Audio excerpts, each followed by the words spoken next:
sweeping legislation all of a sudden if there's no big deal. It's because this solidifies us into a society where nothing is even normal, where we're already in society where people are broken apart and don't know how to speak or operate anymore. That's where they push into the next phase of their empire. Now let's move into their empire. Let's move into the documents. And this document that we're going to read here, we're only going to read 3 important pages. And I'm going to show you right here, right now. This is the document we're going to be reading. And this is about the CDC's and Johns Hopkins controversial drone surveillance program. We're about to go into this right now, and it's going to be much clearer to you. Oh, it makes sense now why this is all happening. Let's go into this right now. Now pay close attention, because this is what the CDC, Johns Hopkins, are planning with the drone situation. It goes here.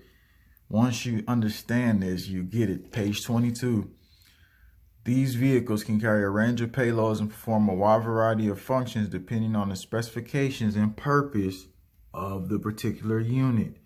Exactly, and we don't know the purpose, but these advances also enable public health applications of drones. For example, they can be used to collect air, water samples, to monitor the environment, to detect emerging biological attack or potentially catastrophic change in the environmental ecosystem. Technologies like real-time PCR and sequencing platforms. This capability enables onboard analysis rather than requiring a laboratory to process samples. Said that kind of country, a laboratory. The multiple drones are used and networked together. They can conduct ongoing environmental surveillance. So no more PCR tests, none of that lab stuff. You get a drone coming up, literally testing you. All right, check this out.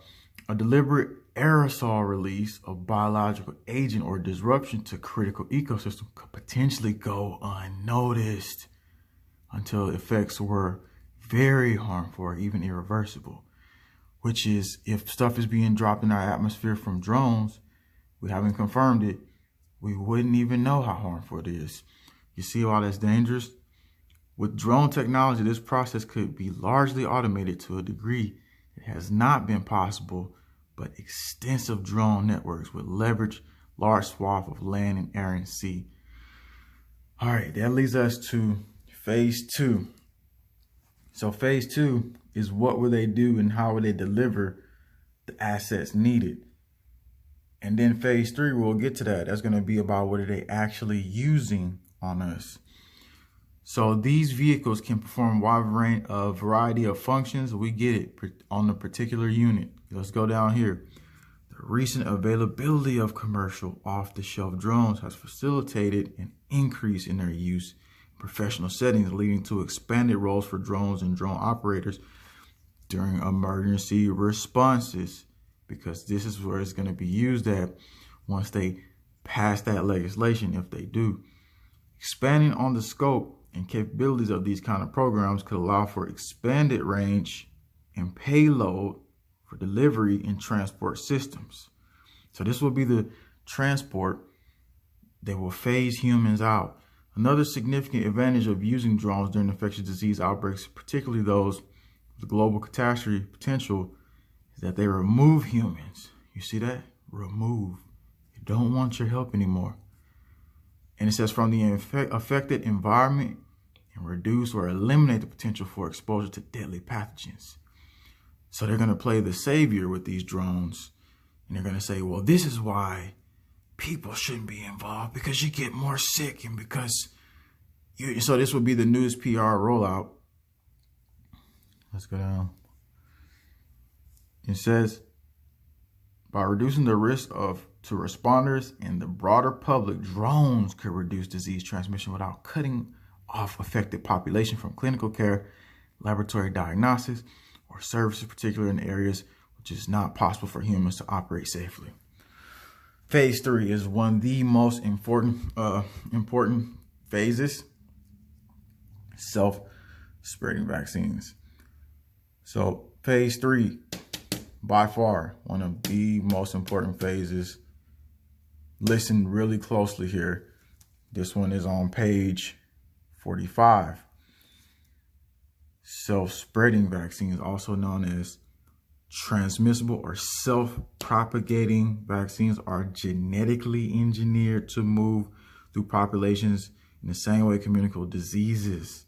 But rather than causing disease, they confer protection, supposedly. The vision is that a small number of individuals in the target population could be vaccinated, and the vaccine strain would then circulate in the population, much like a pathogenic virus. So check it out. This one person becomes the target. So they say not many people need to get it. Just that one person needs to get it. And let's read how they say it. Although there are substantial technological challenges in genetically engineered virus, synthetic biology tools such as CRISPR likely to aid researchers in overcoming these hurdles in the coming years, self-spreading vaccines have already been used to protect wild rabbits from myxomatosis and to control Guillain-Barré virus in rodent populations. So they talk about animals that they've already tried this on, like we're some type of animal next to try it on.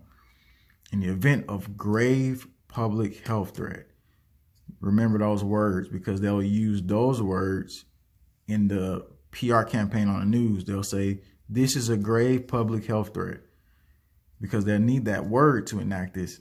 Self-spreading vaccines could potentially be used to broadly inoculate human populations like the approaching animals. Only a small number of vaccinated individuals would be required in order to confer protection to larger susceptible population, thus eliminating the need for mass vaccination operations, including PODs. So you don't need, and you're like, well, that's just like shedding. No, it's not just like shedding, because these are self-spreading. It's not shedding on you. It's spreading the genetically modified material to the next person to vaccinate you. So that one person who says, you know, we need to do everything that we got to do that's right for the world, they're going to do it. And then after that, you get it and the next person get it.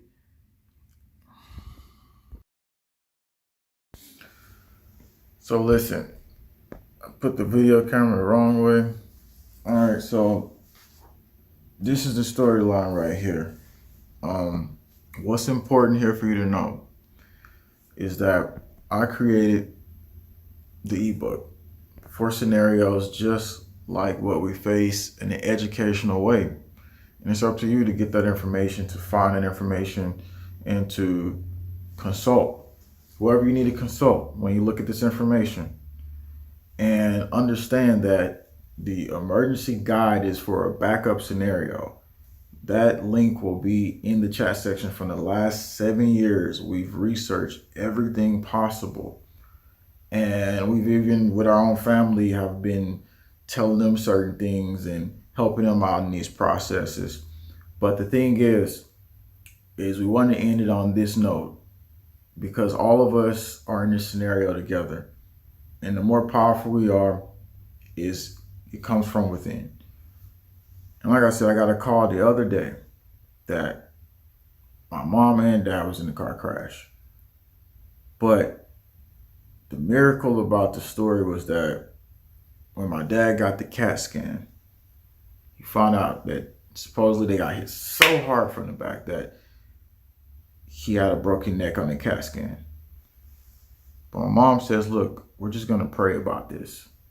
We're going to pray about it. And so what they did, they went through a prayer. He had a second CAT scan, still seeing the broken bone. But my dad's power, his belief, his faith, in the third CAT scan, they did it again. And the bone that was broken was completely not even showing up on the CAT scan. So I wanted to say the power of prayer.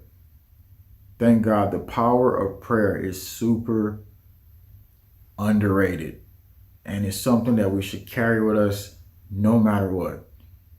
And that even happened to me. I had an orbital bone broke in an MMA fight. God pokes me in the eye. I said, look, all I want is prayer. And sure enough, 2 weeks after that, I go after my first scan, where you can see the cone broken and stuff like that. And oh, your eye could fall below. I go back and then they say, well, I don't even know who has a broken orbital here. You look fine. If you have any other issues, come back in, 2 weeks and let us know if you really want to move forward. But doctor says, I don't think you need to move forward. So no matter what situation we're going through, just always remember that.